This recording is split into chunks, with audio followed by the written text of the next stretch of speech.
Je pense que le danger que représente l'IA est beaucoup plus grand que le danger que peuvent représenter les ogives nucléaires. Croyez-moi, l'IA est beaucoup plus dangereuse que le nucléaire. J'ai essayé de les convaincre de ralentir l'évolution de l'IA, de la réguler. C'était futile. J'ai essayé pendant des années. Je vois avec les soi-disant experts en intelligence artificielle et qu'ils pensent qu'ils en savent plus que tout le monde. Et ils pensent qu'ils sont plus intelligents qu'ils ne le sont réellement. Cet état d'esprit est très présent chez les personnes intelligentes. Ils se définissent que par leur intelligence et ils n'aiment pas l'idée qu'une machine puisse être bien plus intelligent qu'eux. Alors, ils rejettent cette idée, ce qui est une erreur. Ils font un vœu pieux. Je suis très au courant de tout ce qui tourne autour de la technologie des IA, et cela me fait peur. Ils sont capables de beaucoup de choses. Les amis, c'est un réel plaisir de vous retrouver aujourd'hui pour cette nouvelle vidéo. Et aujourd'hui, on va parler de intelligence artificielle, tout simplement de ChatGPT. Vous avez déjà entendu ce nom-là, évidemment, parce qu'en ce moment, ça explose de partout. Tout le monde en parle. Voilà, c'est un outil vraiment puissant. C'est les débuts de l'intelligence artificielle et voilà, il y a vraiment un engouement en ce moment autour de ça. Mais on va pas aller trop vite. Alors, ce qui nous intéresse, c'est ce qu'a dit, c'est ce qu'a tweeté encore une fois Elon Musk, le célèbre homme d'affaires. Si vous ne le connaissez pas, Elon Musk, c'est que vraiment vous sortez d'une grotte. Non, je plaisante, vous avez le droit de pas de Colette.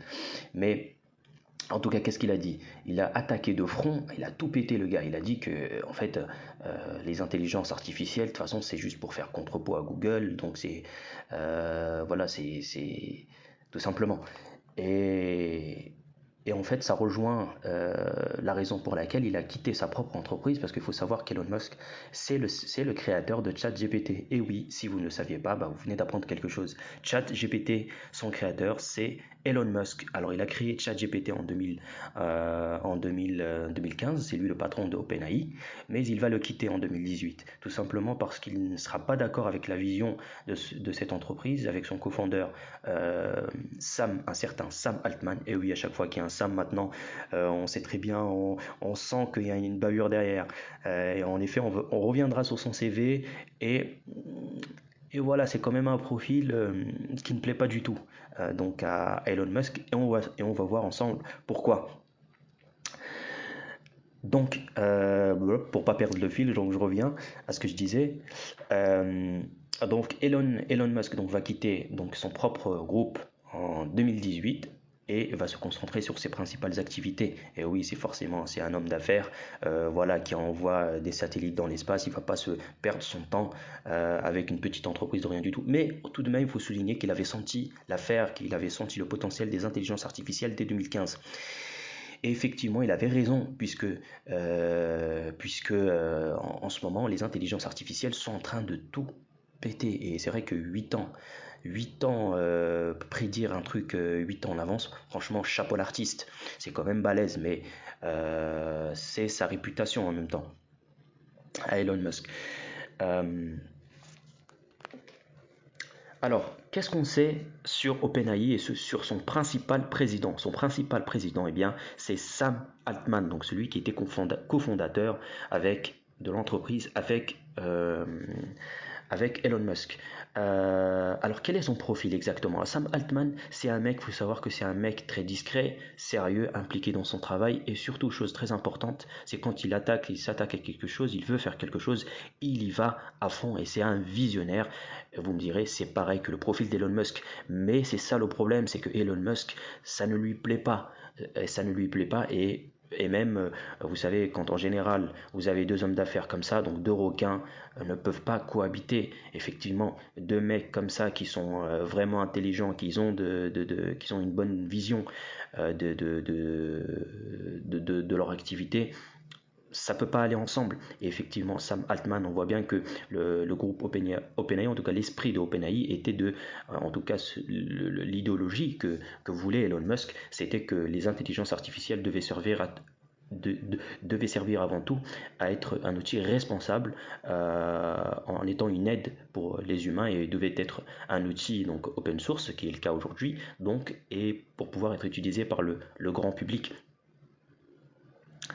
Mais en fait, c'était juste un mensonge. Pourquoi? Eh bien, on s'aperçoit que 8 ans plus tard, Elon Musk utilise les IA non pas pour aider les humains, mais pour pour l'aider lui-même, puisqu'on s'aperçoit que, vous voulez, en tout cas, il a créé le robot Optimus Prime. Alors, ce robot permet d'effectuer les mêmes tâches qu'un employé lambda dans une entreprise, comme par exemple déplacer un objet d'un point A à un point B. En étant capable de faire des choix. Et ce robot est doté d'une intelligence artificielle. Donc on voit bien que les deux hommes voyaient leur intérêt dans les intelligences artificielles. Mais alors revenons à Sam Altman. Donc Sam Altman est un visionnaire tout comme Elon Musk, puisqu'il a investi dans plus de 400 000 entreprises. Et son poulain préféré, c'est Helion, une entreprise spécialisée dans la fusion nucléaire, avec un investissement de la part de Sam Altman de 375 millions. Bon, c'est pas grand chose, mais voilà, c'est juste pour. Voilà. Mais en tout cas, ce qu'il a souligné, c'est que la vision d'Elon Musk, eh bien, était vraie, puisque aujourd'hui on s'aperçoit que on entend beaucoup parler, on s'aperçoit qu'en fait les plus gros, à savoir Google, Meta ou encore Microsoft, ont senti l'affaire et se sont engouffrés dans la brèche, évidemment. Mais soyez conscients que c'est un outil puissant, que nous sommes encore au début de cette révolution. C'est peut-être un concurrent à Google qui va prendre la place de Google. En tout cas, les segments de cet outil sont extrêmement nombreux. Il est utilisé il peut être une aide sur Internet. Il peut aider aussi les entreprises dans leurs tâches.